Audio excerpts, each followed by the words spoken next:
Viu Podcast, estamos aqui novamente hoje com Anderson Ferreira, esse moleque muito gente fina, 21 anos, professor de judô, instrutor de jiu-jitsu, treina comigo, curso de educação física, pai da Manuela, e hoje ele vai dar um spoiler aqui em primeira mão que ele não deu ainda em lugar nenhum.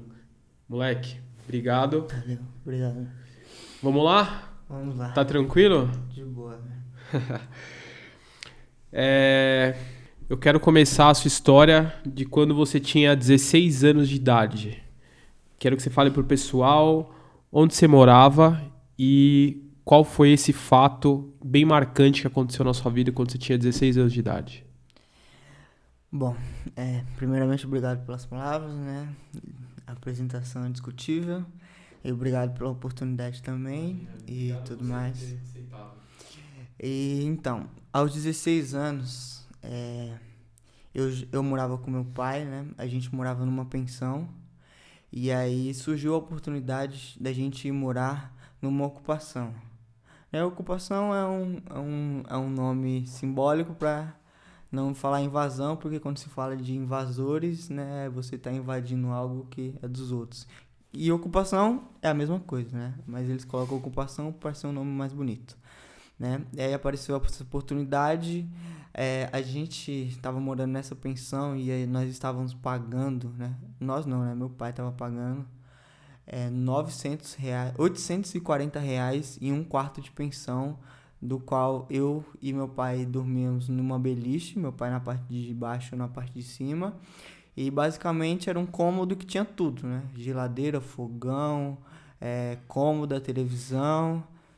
E aí quando apareceu essa oportunidade da gente ir para um lugar melhor e pagar R$ 120, que na verdade R$ 120 não contava nem como aluguel, que era uma ajuda de custo para manter a limpeza e organização dessa ocupação, né?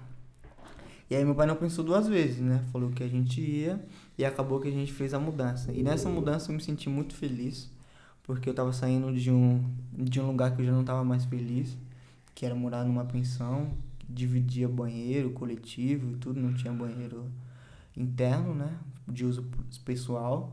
E quando surgiu essa oportunidade de a gente ir para a ocupação, a principal coisa que me fez não pensar duas vezes em ir foi um banheiro.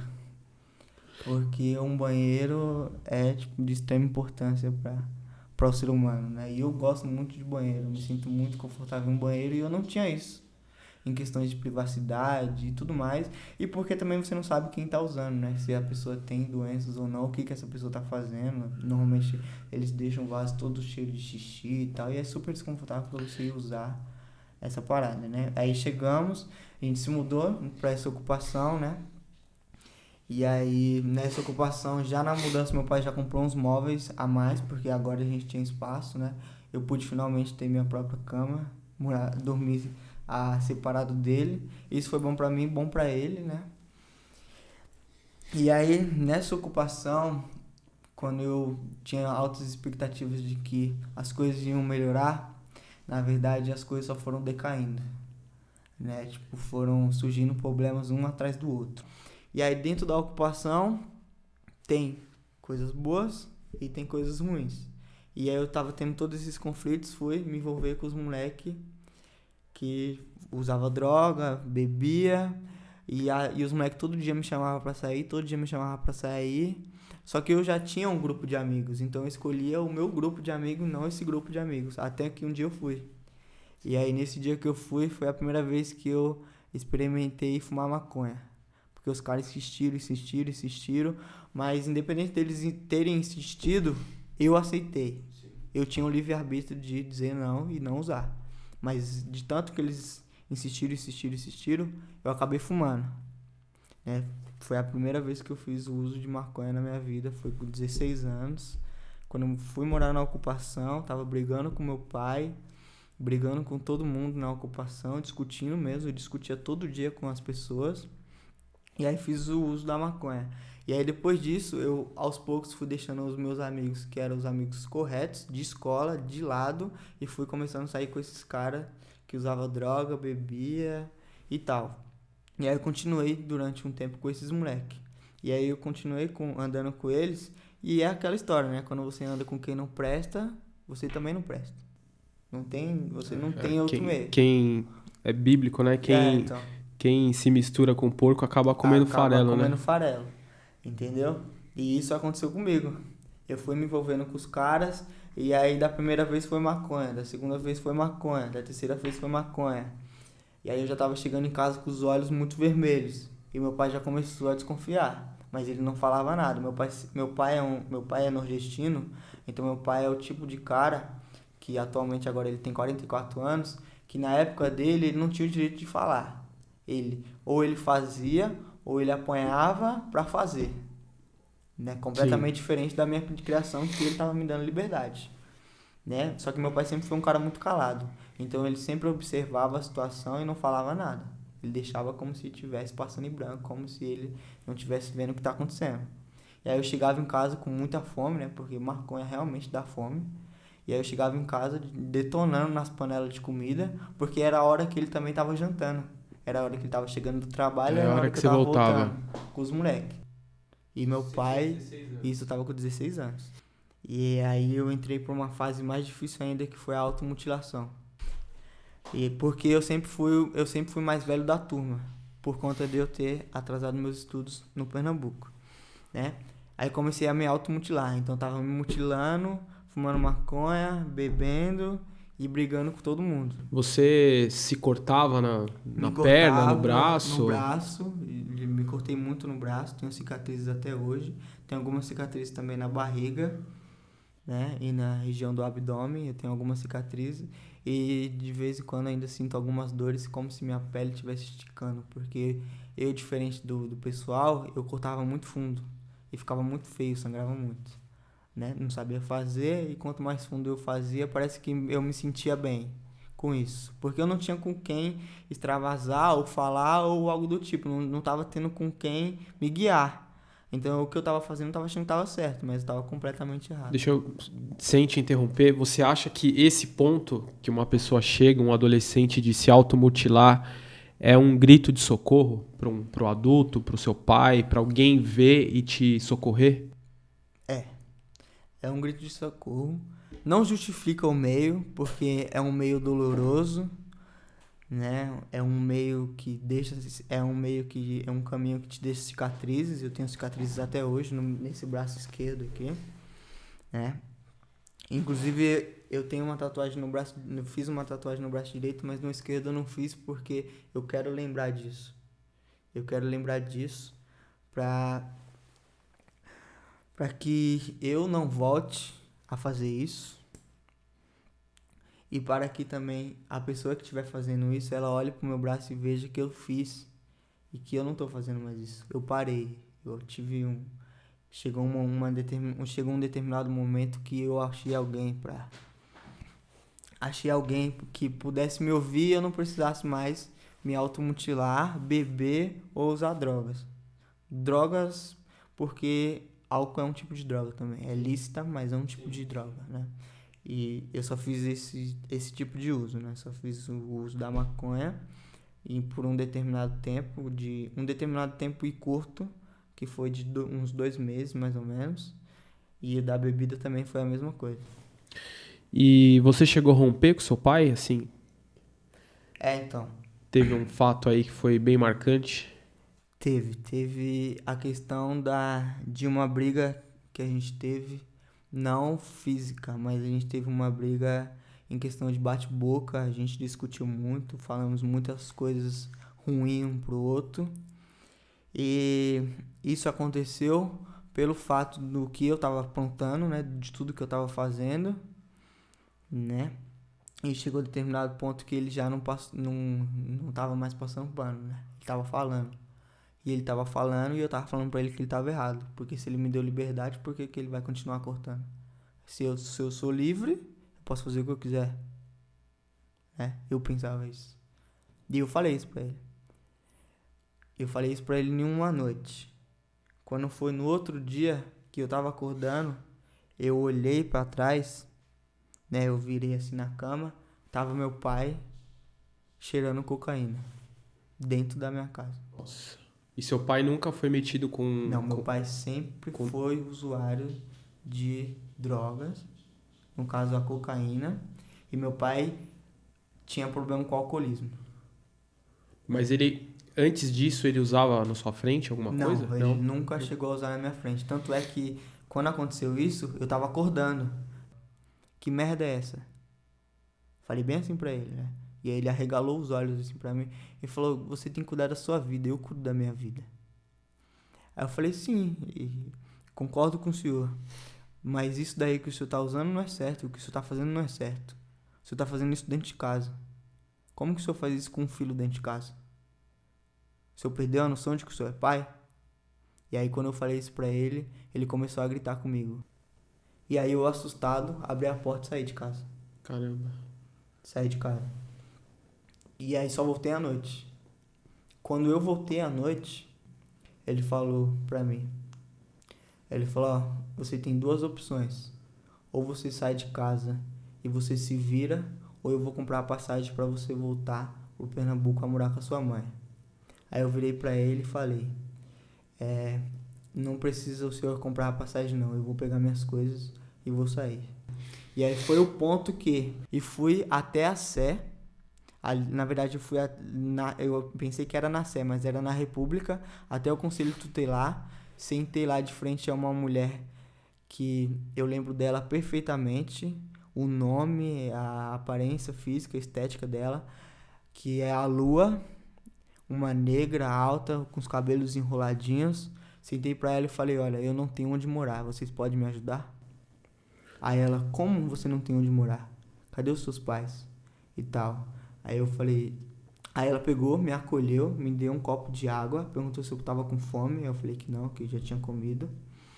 E aí comecei a contar toda essa situação pra ela, né? Do que eu tava fazendo, como meu pai falou comigo. Eu fui pra casa dos meus amigos, mas não tava me sentindo bem lá. Aí ela falou, tudo bem. Ela falou, ó, se você tá falando isso, a única opção que eu tenho é te mandar pra um abrigo. E eu não sabia o que era um abrigo, né? Ela falou, te mandar pra um abrigo provisório. Certo. E de lá, eles que vão decidir qual vai ser o seu destino. Você não responde mais por você. Você perde a sua guarda e quem vai responder por você são o assistente social. Eu falei, tá bom, pode me mandar. Ela falou, aí ela virou pra mim e falou, ó, eu vou precisar que você aguarde aqui, porque agora é uma parte muito delicada, muito burocrática, e você vai ter que ficar sentado aqui me esperando. Eu só vou te pedir uma coisa, não sai daqui. Ela falou pra mim. Isso, eu cheguei lá, era 2h da tarde. Eu saí de lá, do Conselho Tutelar, numa perua, pra ir pra um abrigo em Alto de Pinheiros, próximo à Vila Madalena. Um abrigo que, quando ela falou pra mim que tinha surgido essa vaga pra mim, porque ela tava ligando nos abrigos próximos, porque ela tinha me explicado que eu tinha que ficar próximo a pelo menos um familiar meu. E o único familiar que eu tinha em São Paulo era o meu pai, então eu tinha que estar próximo do meu próximo pai. Fisicamente? Ela tá... em questão de endereço, na Sim, verdade. entendi. Não é nem questão de ele estar presente ou não, de eu ver ele, mas em questão de endereço. E aí ela falou, olha, aqui na região do centro, eu infelizmente não tenho nenhum lugar para te mandar, que era o correto. Só que apareceu uma oportunidade muito boa de você ir já definitivamente para morar lá. Você não vai precisar sair de lá de imediato, porque essa vaga é uma vaga provisória, é uma vaga já fixa. Ela falou bem assim. E lá você teve muita sorte, você é um garoto de sorte, porque lá esse abrigo, ele é numa região de rico. Esse abrigo é uma casa de 2 andares, na qual é dividido em abrigo 1 e abrigo 2, e você foi pra casa 2. Eu já te coloquei lá, daqui a pouco vai vir a perua te buscar pra você ir pra lá. Nesse abrigo eu morei durante 1 ano e 9 meses. E esse 1 ano e 9 meses faltava 1 mês pra me fazer 18 anos. Você pode dizer que você teve apesar de tudo, uma boa vida no abrigo, nesses 1 ano e 9 meses? Cara, nesse 1 ano e 9 meses... eu posso dizer tranquilamente, com 21 anos de idade, que é a idade que eu tenho atualmente, que foi a melhor coisa que aconteceu na minha vida em todos os sentidos. Só não foi melhor do que eu ter sido pai, mas de resto, morar num abrigo, nesse abrigo que eu estava, né? Isso é um ponto muito importante, que era um abrigo de alto nível. Eu tive a melhor vida possível que eu possa ter. E a minha rotina lá era a seguinte, no abrigo. Depois da reunião que eu tive com a coordenadora, a psicóloga e a assistente social, que é a Vera, a Raquel e a Tânia na época, que a Tânia saiu, agora a Raquel, que na verdade a Raquel chama ela de mãe, porque realmente ela foi uma mãe comigo e é até hoje, ela participa da minha vida até hoje. Pra você ter noção, Bacana. ela participou da minha graduação de faixa azul, lá na PIB, ali na Princesa Isabel, ela tava lá, né, presente, como a única responsável minha, porque eu ainda morava no abrigo quando eu peguei minha faixa azul. E a Vera é uma pessoa super amorosa também, só que a Vera era a mulher que era a mulher rígida, né? Porque não dava pra ser as três muito boa, muito mãezona, assim, né? Tinha que ter uma rígida, né? E a Vera era essa mulher. Tipo, a Vera era a mulher rígida, que todo mundo tinha medo de falar com ela, porque pela aparência dela e o modo de falar, ela causava medo. Mas quando você falava com ela, ela era uma mãe. Só que a imagem que ela passava era essa, de uma mulher durona. A Raquel, que na verdade nem chamava de Raquel, chamava de mãe Raquel, era a mulher que, tipo, chorava com você. Se você estivesse passando em qualquer situação, ela tentava te ajudar. Não tem como você, tipo, não olhar pra uma mulher dessa e você, tipo, não amar uma mulher dessa. Porque, tipo, a mãe Raquel, eu tenho ela como mãe. E se brincar, eu sinto o mesmo amor pela minha mãe, natural, igual por ela. Porque lá no abrigo, a única coisa que eu fazia era, acordava de manhã pra ir pra escola. Acordava às 5 horas da manhã. E você mudou de escola? Mas você mudou de escola? Não mudei de escola. Eu ia até o metrô, eu pegava o ônibus, ia até o metrô Faria Lima, do metrô Faria Lima eu ia até a República, da República eu fazia baldeação na Marechal Deodoro, descia e ia até a escola que era ali entre a Barra Funda e a Santa Cecília. Quando eu saía meio-dia, ao invés de eu voltar pra escola, eu ia treinar jiu-jitsu. Entendi. Porque lá na minha sala do primeiro ano, tinha os moleques da comunidade do Moinho, que é a comunidade próxima ali. Sim. Né? E esses moleques, eles ficavam o período todo da manhã falando do tal de um professor de jiu-jitsu que ficava batendo, espancando eles. E eu fui nessa aula de jiu-jitsu. Quando eu cheguei lá na aula de jiu-jitsu, realmente tinha um professor maluco lá, dando fachada em todo mundo, passando por cima, pisando na barriga de todo mundo pra, tipo, que o abdômen ficasse duro, porque se você não ficasse com o abdômen duro, o peso dele ia afundar você. E esse cara era o professor Lael.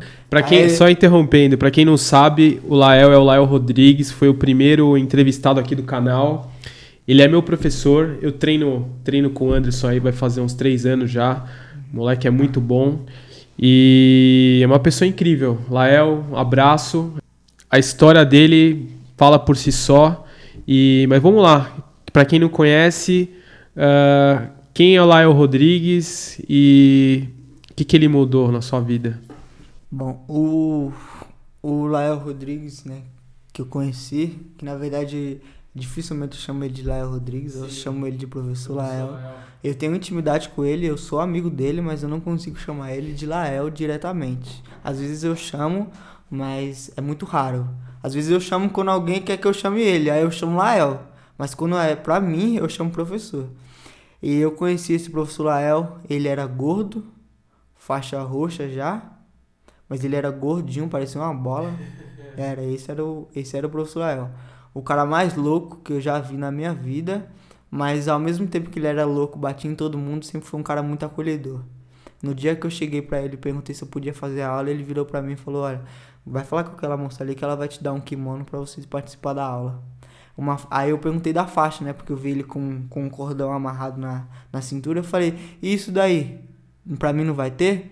Ele, calma, vai lá colocar o kimono, depois você volta aqui pra falar comigo. Aí eu voltei com um kimono branco, meio Na verdade não tava meio sujo, não, tava muito sujo.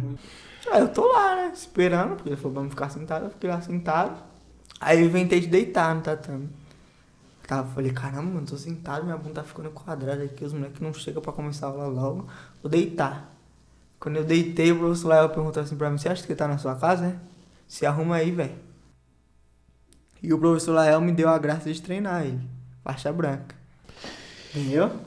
E me fala da sua infância, como foi sua infância, como que era a sua casa, o relacionamento com a sua mãe. Bom, eu sou paulista, né? As pessoas, quando eu falo isso, não acreditam. Porque os meus pais são nordestinos e toda a minha família é nordestina.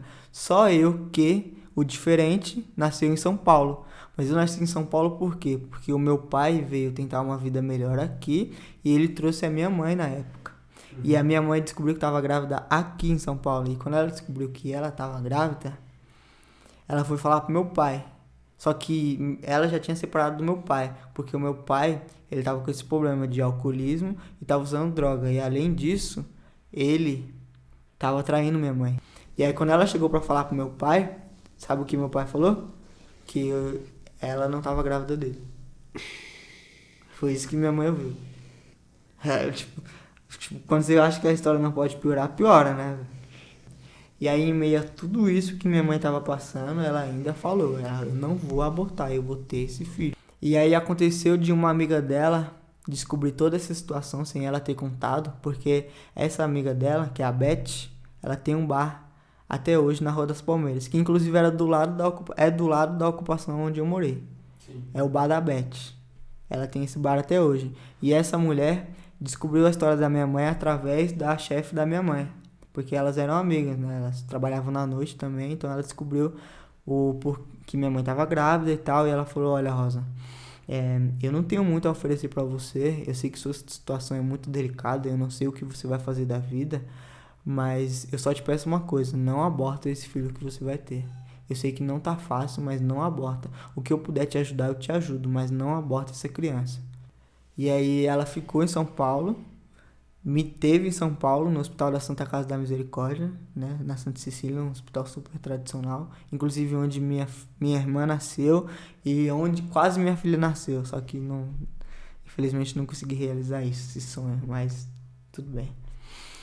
Aí ela me teve na Santa Casa e tal. Quando eu nasci, o meu pai foi na maternidade.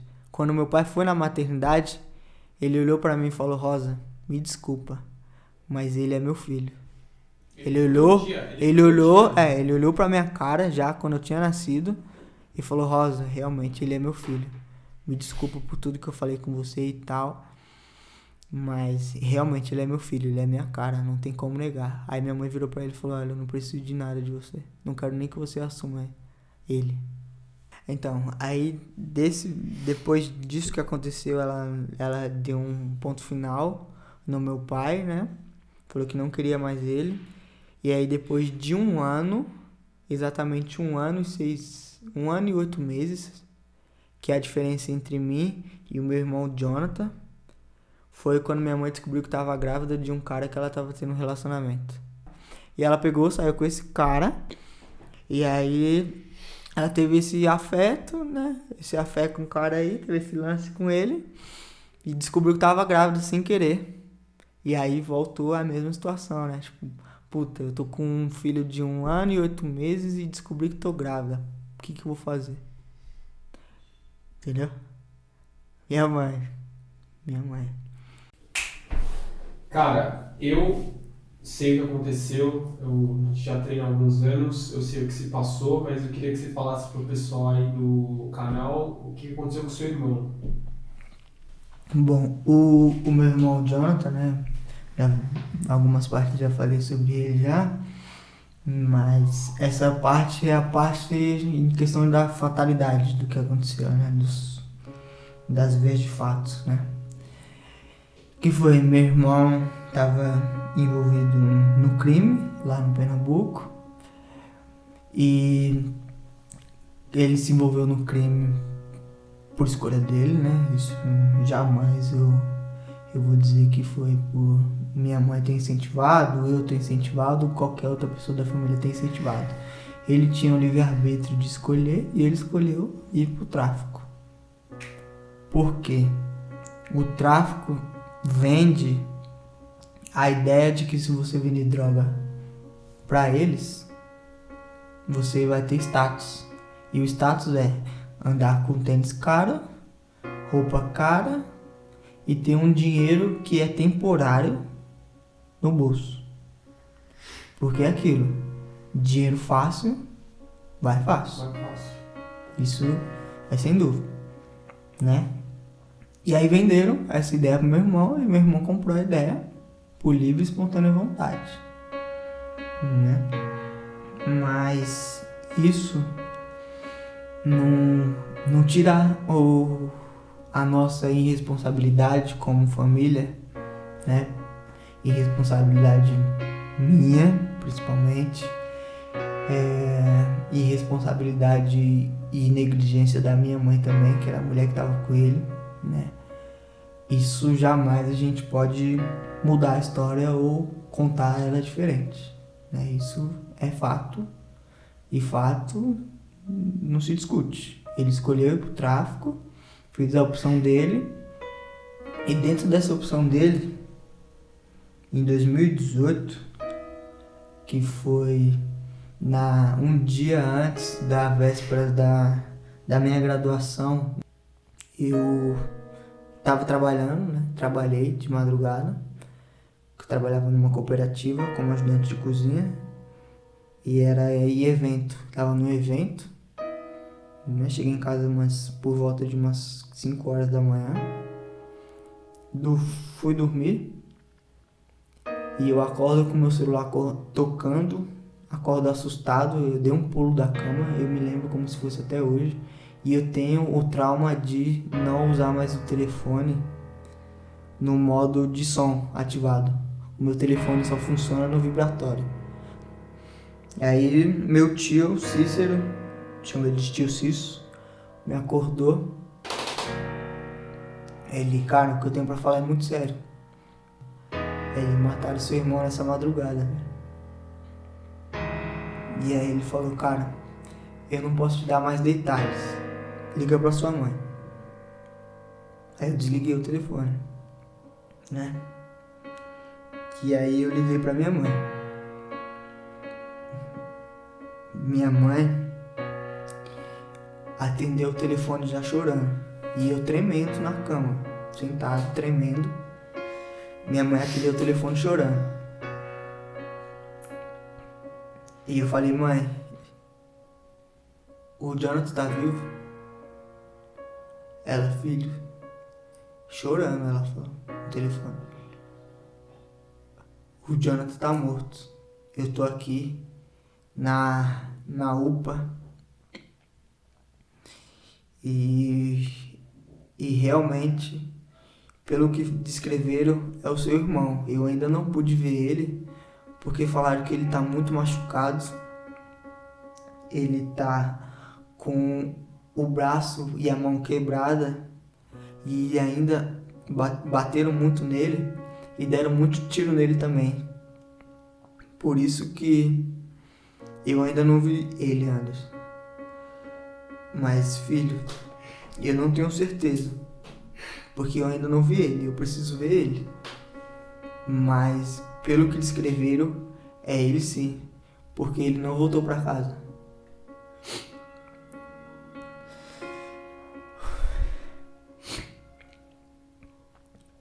O Jonathan tá morto. E a primeira coisa que veio na minha cabeça foi: vou ligar pro professor Lael. E eu liguei pro professor Lael. Falei, professor, eu preciso muito falar com o senhor agora. Onde que o senhor tá? Aí ele respondeu pra mim, o que tá acontecendo, velho? Falei, cara, é algo muito sério, é com meu irmão. Preciso falar com o senhor, onde que o senhor tá? Eu vou até o senhor agora. Aí ele falou, cara, eu tô na escola. Aí eu fui. Eu cheguei lá, com os olhos cheios de lágrimas, olhei pra ele. Aí ele não me perguntou nada. Ele só me deu um abraço. E depois a mãe Raquel chegou pra minha graduação na faixa roxa também. Aí eu desabei de novo. Desabei com ela, chorei com ela, ela chorou comigo. A mãe Raquel, ela é branca, né? Muito branca.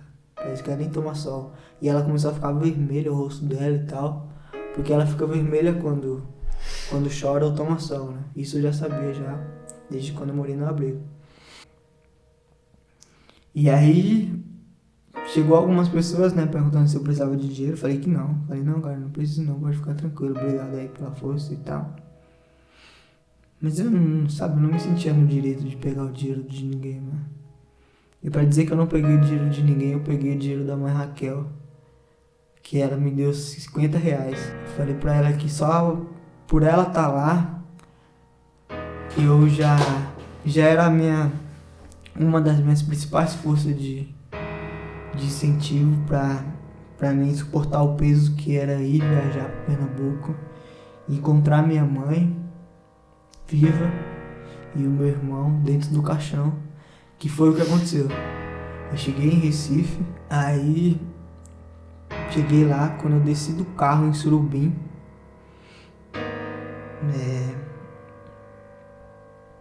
tava minha mãe, uma mulher completamente diferente do que eu achava que tava. Não é porque você vê, ver um parente seu pelo celular, é bom, né? Já ameniza muito a saudade e muitas outras questões. Mas quando você tá vendo uma pessoa depois de 7 anos, que foi o que aconteceu comigo, né? Eu tava vendo minha mãe depois de 7 anos, bem dizer. Minha mãe tava destruída. Eu olhei pra ela assim e falei, caramba, essa mulher não é minha mãe. Porque eu fiquei tanto tempo sem ver ela, que eu já não lembrava mais quem era minha mãe. E aí quando eu desci do carro, que eu vi minha mãe chorando, toda vermelha, com o cabelo todo bagunçado, sem maquiagem, sem nada, porque ela tinha passado a madrugada na UPA para fazer reconhecimento do corpo do meu irmão e tudo mais. Eu não consegui falar com ela. Eu abracei ela, mas eu não consegui falar com ela. Ela falou comigo, ela falou, oi Anderson, mas eu não tinha palavras pra falar, sabe? Parecia que eu era um mudo, que não sabia falar. E aí o que eu pude fazer foi abraçar ela, e eu abracei ela. Depois que eu abracei ela e soltei ela, ela apontou pro lado e falou, olha, seu irmão tá ali. Vai lá ver ele. Anderson, sua história não é pra quem tem coração fraco não, hein, meu? Tem que ter o coração bom. Mas nem só de coisa ruim é a nossa vida, né? Nossa vida também traz algumas coisas boas. E eu imagino que atualmente a melhor coisa que aconteceu pra você foi a sua filha Manuela. Fala um pouquinho aí, o que mudou? E de imediato não mudou nada, né? Não mudou nada. Começou a mudar mesmo quando a barriga de Gabriele foi crescendo. E aí eu fui tendo noção de que, puta, ela tá com a barriga crescendo, mas não é porque ela tá gorda. É porque ela tá gerando alguém ali dentro. Igual um animal. Né? Falei, caramba, mano. A barriga dela só aumenta e não é de comida. É de alguém que vai pedir pra comer. Falei, caralho, mano, e agora? Fudeu. E aí as perspectivas das pessoas ao meu redor eram: você tá errado em ser pai, você não deveria ter feito isso, você deveria ter se prevenido, você deveria não sei o que, blá blá blá blá blá. Mas a real é que eu sempre tive o sonho de ser pai. E ainda mais com todo o contexto histórico que eu tenho, de paternidade e maternidade, que não são tão positivas assim, eu sempre quis ser pai desde cedo. E todo mundo falava que isso era errado. que eu tinha que pensar em estudo, que eu tinha que ser alguém na vida para depois ser pai. Um modo de pensar que, no meu ver, não é errado, mas não pode ser algo genérico, né? O que é para um não cabe para todos. Que se fosse assim, todo mundo ia roubar, todo mundo ia matar, todo mundo ia não sei o quê. Mas não funciona assim. E ser pai era o que eu mais queria e aconteceu. E você tá feliz? Tô muito feliz, né? Que bom.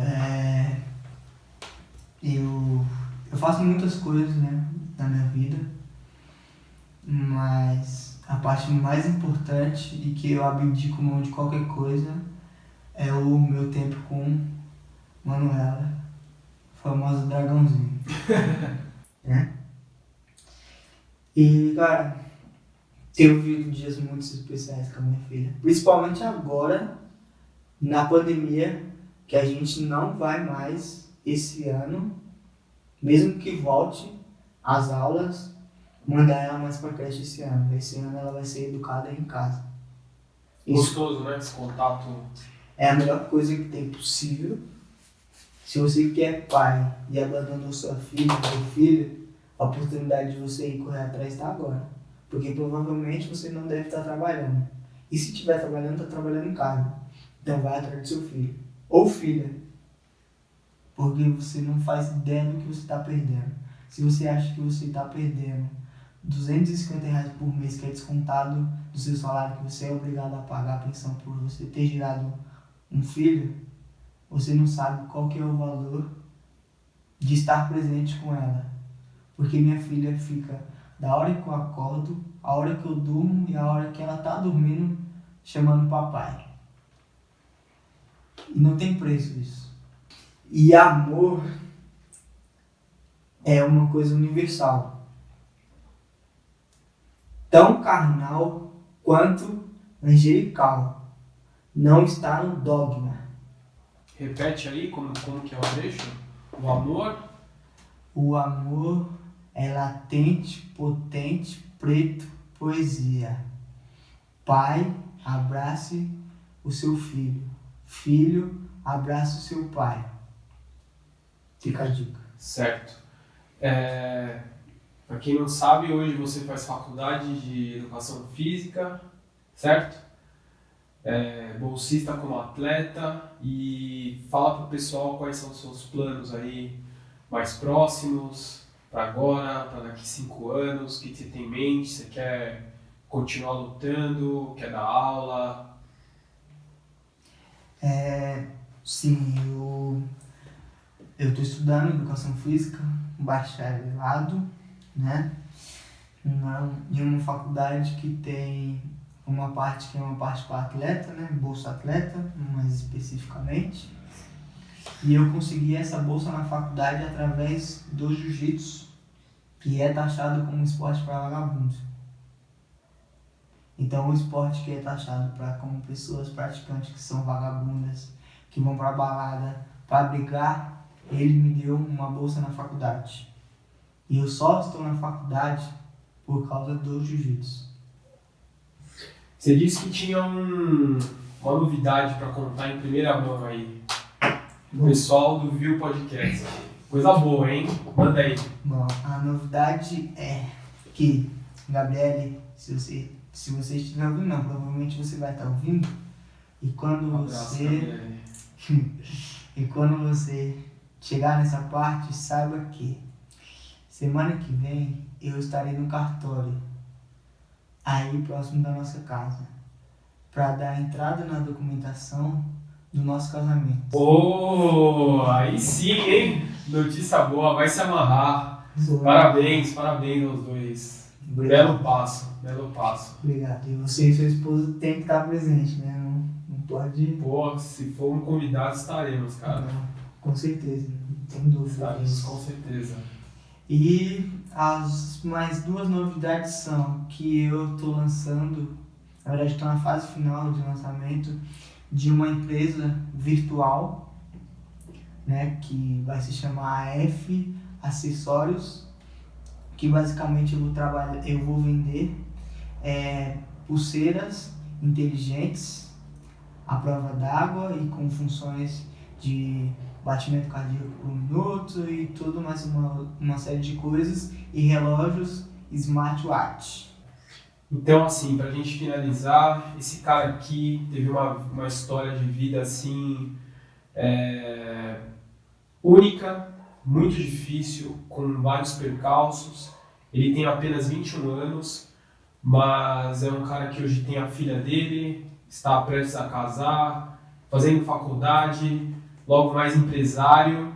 Eu queria que você deixasse uma mensagem para quem está te ouvindo, que está reclamando da vida, que tem pai, que tem mãe, às vezes tem um bom emprego, fala que não dá, que a vida está difícil, que a culpa é do governo, está chovendo, é porque está sol, e às vezes não teve nem um terço dos percalços que você teve na vida e você está seguindo em frente, de cabeça erguida. Que mensagem você pode deixar para essas pessoas? A mensagem é a seguinte: que você é o único representante do seu sonho na face da Terra. E depois que você ouvir isso, se isso não fizer você correr, eu não sei o que vai. Ponto. A segunda é que se você é jovem, né, ou de qualquer outra idade, e você quiser trocar uma ideia comigo sobre qualquer coisa, minhas redes sociais estão abertas para você mandar mensagem e eu vou responder o mais rápido possível que eu puder. Por favor, como o pessoal te acha? Instagram, Facebook? Tanto no Facebook quanto no Instagram você pode me achar como @Anderson Ferreira no Facebook, e no Instagram é Anderson _, que é um tracinho, não um tracinho em pé, mas o que fica embaixo, Ferreira 99. Show! Cara, que história de vida. Espero que isso possa inspirar muitas pessoas. Você sabe que você é um cara muito querido. Ele treina comigo assim que quando dá, porque às vezes o horário dele não bate. Agora na pandemia a gente teve que parar. O moleque é muito duro, muito casca grossa. Quem vê assim, quantos quilos? 60? 55. 55 quilos, dá canseira e muito cara de 100 quilos lá no treino. E, cara, prazer, obrigado por ter vindo, compartilhado com a gente essa história. Apesar da pouca idade, é uma história assim que emociona qualquer um. Parabéns, velho. Valeu, obrigado. E ele tá sendo modesto, tá? Ele me baixa no treino toda vez que eu tô lá. É modesto dele. O cara tem um braço maior que, sei lá, a grossura do meu pescoço. Fala que eu dou canseira, né? É nada.